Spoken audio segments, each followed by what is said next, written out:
Hi, everyone. Welcome to today's episode. I'm so excited to be joined by Anastasia Georgievskaya, a true innovator at the intersection of beauty and technology. As the co founder and CEO of Haut.AI, she's helping to shape the future of skincare through artificial intelligence and data driven solutions. Today, we'll discuss what inspired her to launch this AI powered skincare technology and how her team is working to bridge the gap between consumers, brands, and effective products. We'll also explore how AI is creating more personalized, inclusive, and sustainable solutions for the skincare industry. Plus, we'll also talk about what the future might look like as technology continues to transform beauty. So, welcome, Anastasia. Thank you so much for joining me today and talking about the future of skincare and all things AI. Welcome. Thank you so much for having me and excited to be on this podcast. So, I want to get into a little bit of your background and how you kind of came up with the idea. What holes or gaps in the market did you see before you started Haute AI? Of course, first of all, a little bit about my background. I'm a scientist by training, and I think that it's the founder's DNA actually does really influence company a lot. My co-founder is also a scientist, and I think that also defines in like big extent how we are approaching things at health. So I started my career working in biotech, in bioinformatics and drug discovery, and I met my co-founder at the programming competition. I know it's a bit nerdy, but this is how things are. And, really wanted to do something about AI, right? It was 2016. People didn't know about AI back then. I think we were literally like the pioneers. And I was very passionate about skincare and like cosmetics world. And we thought, okay, why not doing AI for beauty? Why beauty is not considered like a good target for tech applications. And we started developing skin analysis algorithms, but we didn't know if anyone actually wanted to use them. So we launched an app called Wrinkle, could analyze your wrinkles. Imagine you send the photo and it tells you, oh, you have like your wrinkles. 2016, like pretty while, we were approached when we launched these apps. They were quite successful, and we were approached by several skincare companies, and they invited us to work in the lab. The most exciting thing was working with different types of devices, study skin, like 180, 360, whatever we can call it, and analyze a lot of data before and after for skincare products. The most fascinating thing was that skincare products worked. You look at the clinical trials, amazing transformation, like a simple product you can buy at Ulta or Sephora, or like even like just pop at, Walgreens. The question was why it's considered that skincare doesn't work. You clearly can see it works. We started to talk with people in the market, and we realized that consumers are completely lost when it comes to skincare. We don't understand what products they should be using. We don't understand how should apply them, how often, how much is it like a pink, like is it like a nail? And we thought, okay, we can approach it with technology. And then we thought, the fastest growing channel was e-commerce. And we also identified that customers' problems the most lost in e-commerce because you can't talk to anyone. You just pretty much do it, buy products randomly. Yeah. So from there, can you tell me? I know educating consumers is huge. So, how are you able to do that? Do you work with brands, with companies to speak to consumers? Are you working directly with consumers? How do you envision sharing this education? At this moment, I think brands play a very important role in their consumer communication. I think this is where customer loyalty is built. And we only work this B2B at the moment. So we are a tech vendor for a number of very cool and reputable brands and apps. For example, you can find our technology if you go to Ulta app and you will try the skin analysis.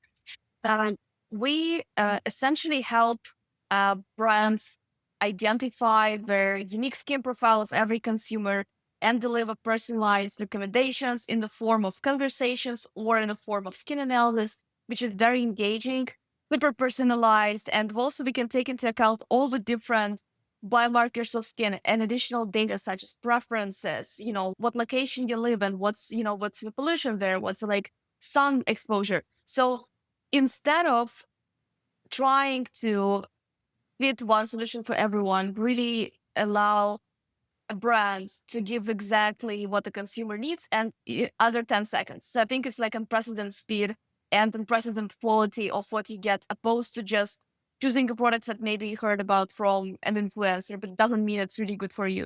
Yeah, that's such an important point because on the podcast, we talk about new launches all the time. There's always something new in the marketplace. For consumers, if you're looking for a solution, there's probably 4 or 5 products, at least in your mind, that might be competitive. Whether it's drugstore, whether it's your prestige retailers, it doesn't really matter. You can be overwhelmed with all of these things. With influencer marketing, there are influencers that are like, oh my gosh, they have these beautiful transformations. And it's like, wow, that skincare routine Just or that kidding. skincare product, yes, it really worked. Maybe it did work for them, but you might not get the same results because it's unique to each person. So, can you speak to how some of your customers, how some brands are using the technology to help educate? Could you give an example? I had a chance to try out some of the tech in the past. So, if you could walk through the experience of a skin analysis, and then we can get into more details. Yes, absolutely. Skin analysis is very, very simple and smart. You just start, by showing AI how you look like. So you need to take a selfie.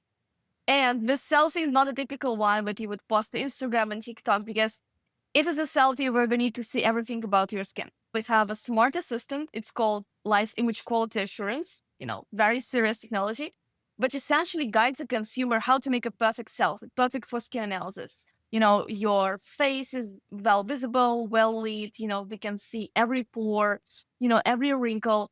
So how to position your face right, it's very intuitive. It's actually AI that is running on your device. It's advanced edge AI technology. It is very smart. It becomes the best frame. So you don't really need to even think, what's the best frame? Like, what's my best pose? The AI already knows that for you, just picks the best selfie. So once you have this perfect selfie, we also make sure that it's sent to our cloud immediately. We have parallel processing using 15 different neural networks. Okay.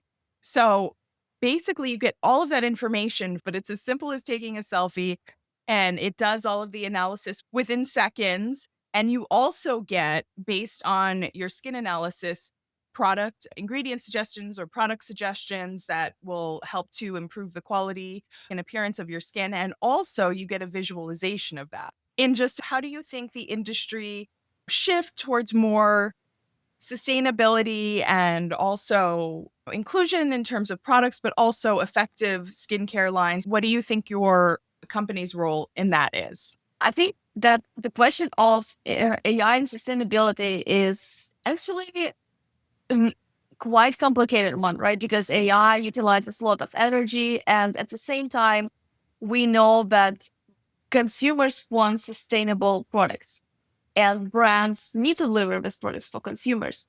So I think first of all, AI can bridge a gap in sustainability. Specifically, is development of better degradable ingredients, effective, but it's the ones that we can but they'll naturally decompose. And we have seen a number of collaborations in the area of drug discovery in search of new molecules.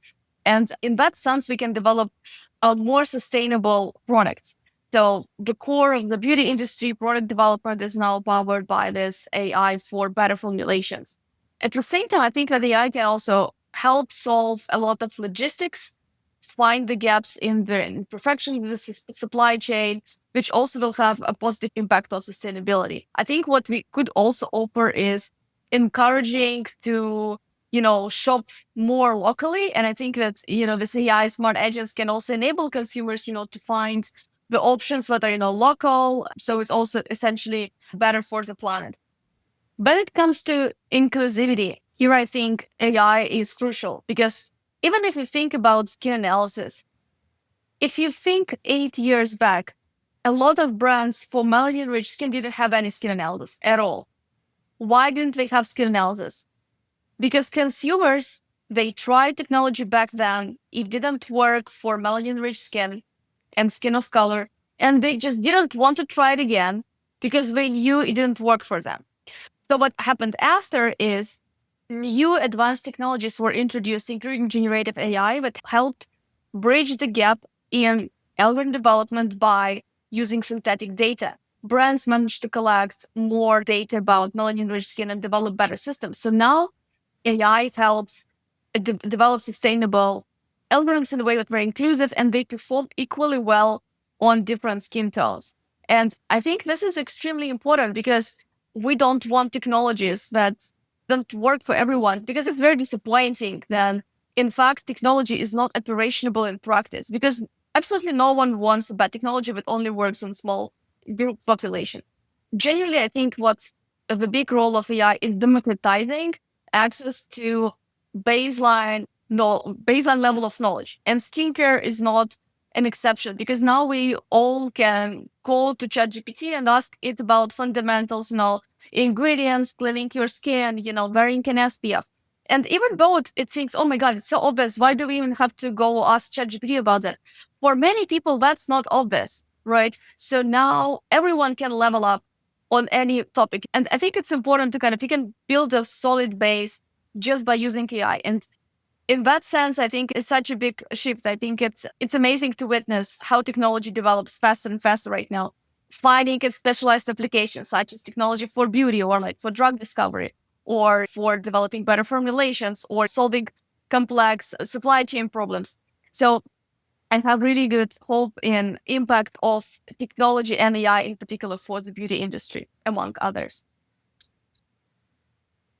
That's a wonderful and impassioned way that you express that, because it is very exciting. We are in an exciting place. And I do highly agree that the democratization of really basic information, but the foundations, because sometimes things that may seem obvious, maybe to somebody who's a dermatologist, may not be obvious to everyone else, or somebody who is a cosmetic chemist, maybe very basic and straightforward, but to the average consumer, there are still questions. If you see what people are searching, whether it's Google, Reddit, or even ChatGPT, questions about skincare, a lot of these things are very basic. And, speaking to things like SPF usage, or, even ingredients that, if you're in the industry, like a vitamin C, might be pretty simple and straightforward, or even, a retinoid might be familiar to us, but for many people, they are not. So I really do agree that education and information, making access to that more widely available and immersive, especially before the point of sale, is really important to consumers. I appreciate that that's part of your ethos and approach as well. Thank you. We also believe that an educated consumer is actually a better consumer, right? They made their homework. Now they can buy a product that really will benefit them, because they already know about themselves. They have reflected, on how their skin have been behaving over time. So by making now better choice, when educated consumer comes, it's very likely that their outcomes with the brand will be better, because they're more intentional with their purchase. They're more intentional about their skincare goal. So it's not only benefiting the consumer. And I don't think that brands should think, oh, now they will buy less products because they know so much. Now you have a consumer who is very intentional. You can now have a conversation with them, deliver more information, better message. And I think it's what also builds long-term loyalty, because no brands want one-time purchase that was disappointing because it was wrong. Consumer never comes back again. We really need to also think of brand, or retailer consumer relationships to be more sustainable and maybe ideally lifelong, right? I think for any brand, having a lifelong customer is incredible. It's rare, as we talked about. There are so many new brands to the market, but also every brand is constantly expanding. It's more about capturing more consumers in the market. If you can capture brand loyalty as a brand, I think that's very valuable. So I think brands should absolutely take note of everything that you're saying. And with that, I wanted to ask you, on the topic of AI, as more AI tools enter the beauty space, what are some of the ethical considerations that are important to you? I think, first of all, it's giving consumers control over their data. I think it should be transparent that consumers should be able to opt out of training. I think we also need to control our AI. And I know it develops very fast. I know that it's maybe becoming smarter than we are, but there should be some quality assurance procedures, and not just one time think and we forget about that. The past certifications once per year, okay, it doesn't matter. We will think about it next year when the null certification comes up. I think the continuous monitoring of what AI systems are, you know, delivering to us. Do we see any biases in the data, or how the conversations shape? What is the outcome? Are consumers happy with the conversation? We also need to be very careful and track any misinformation that AI, especially generative AI, may introduce. There was an interesting study that generative AI can optimize for conversations to make their answers more likable. But it's not all things that are actual truth are likable, right? So we don't want AI to be super nice and chatty and occasionally slide in something that's not true. So things there, first of all, data privacy, quality assurance on ongoing basis are extremely important. And this will not happen if we don't have very deep involvement of subject matter experts, right? We can't just outsource everything to AI and think, okay, deal done.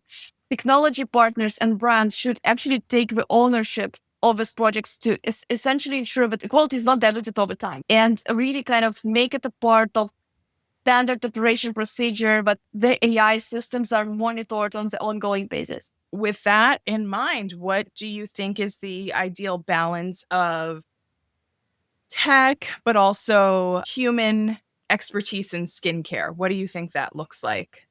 For me, what happens right now in the beauty and dermatology space, it's actually big scarcity of professionals, right? Dermatologists is a big scarcity in Europe, same in US, in any corner of the world, this is true. And even though it's rare to find a good dermatologist, even when people go to dermatologist office, about 65% are not satisfied with the treatments they were offered or outcomes. They may have had reaction, or media said, where nothing improved or didn't improve, to the extent it was noticeable, right? 65%, that's a lot. I'm not even talking about medical applications. And the question here is, can technology essentially bridge some gap and make dermatologists' work more conscious? And a good example of that, let's assume a consumer came on the website to buy a product. They bought products before, or they came to a dermatologist's office. A dermatologist doesn't remember you because you came a year ago. The brand doesn't remember anything about you either because you came a year ago and I didn't connect with you for a year. So, in that sense, if I want to offer more quality interactions, we really need to try to leverage technology, automating and making better quality service. For example, we can remember all of your previous skin conditions, and then you come up to the consultation with a brand ambassador or a med spa professional or a dermatologist. They have all information in place. Instead of scrolling on WhatsApp trying to find the last photo you sent them a year ago, they say, okay, this is the data. This is how your skin looked a year ago. This is the current analysis. This is what changed. So then they can really focus on the consultations. Don't want to spend this precious time. So they can say, okay, these are our action items. This is where we will be focusing on. Brands, instead of asking you 15 questions and knowing nothing about you, wouldn't it be nice whenever you interact with a brand, they give you very specific advice because you know all of your history? Then I think this, personal interactions become just more quality. They become even more valuable. Skin science is not only about looks.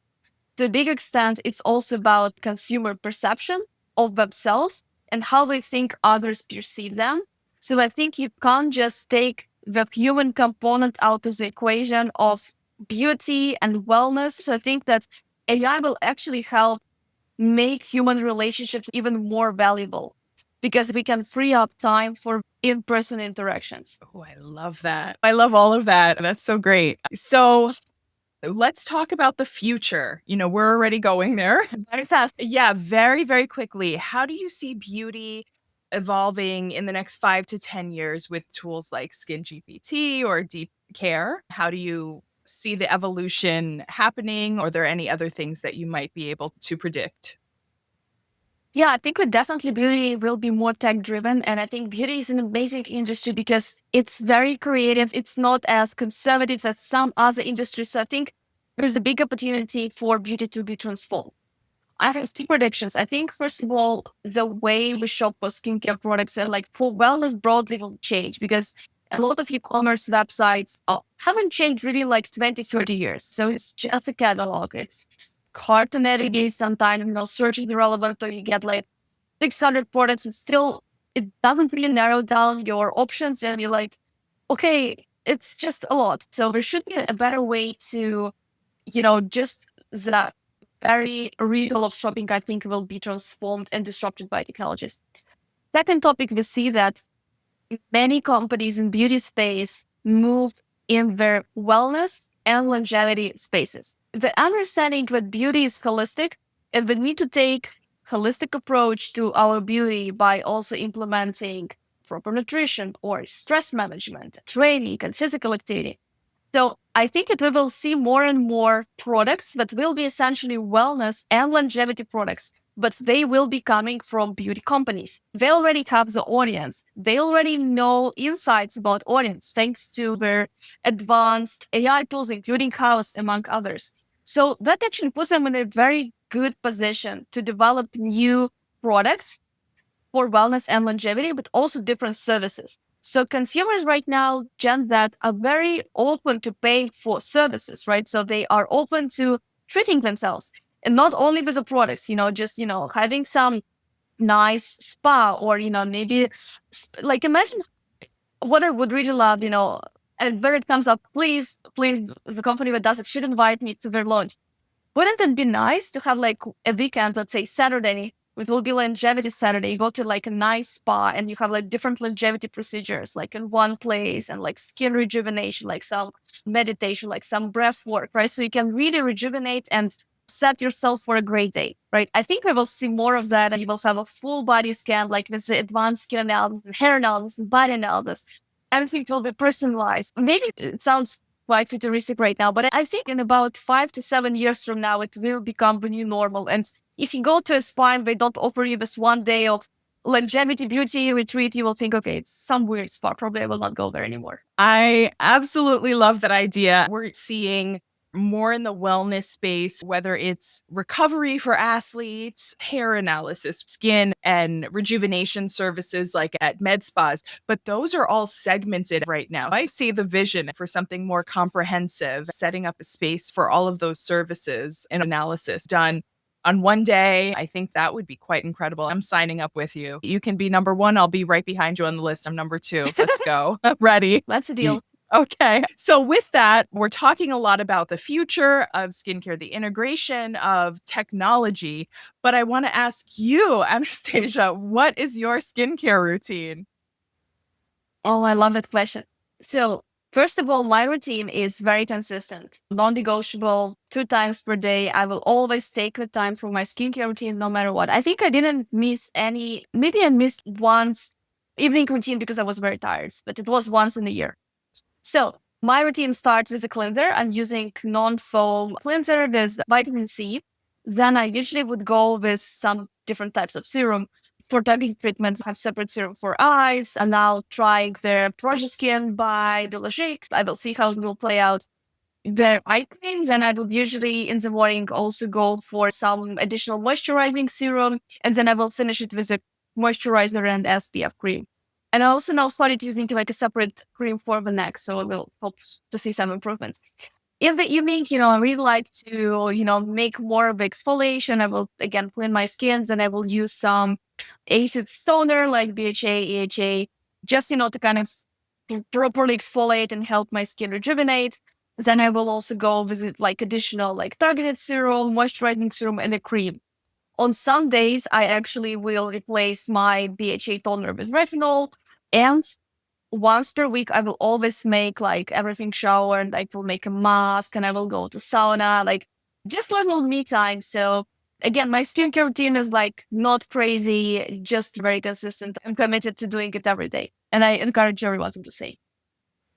Yeah, so I love that. I love to hear everybody's skincare routine and doing this for some time now. I've heard so many different types. I have to ask you, you have a very regimented skincare routine, but you mentioned going to sauna and kind of doing your everything shower once a week. Is there anything else that you do maybe less frequently that does speak to longevity or other additional treatments or services that you get?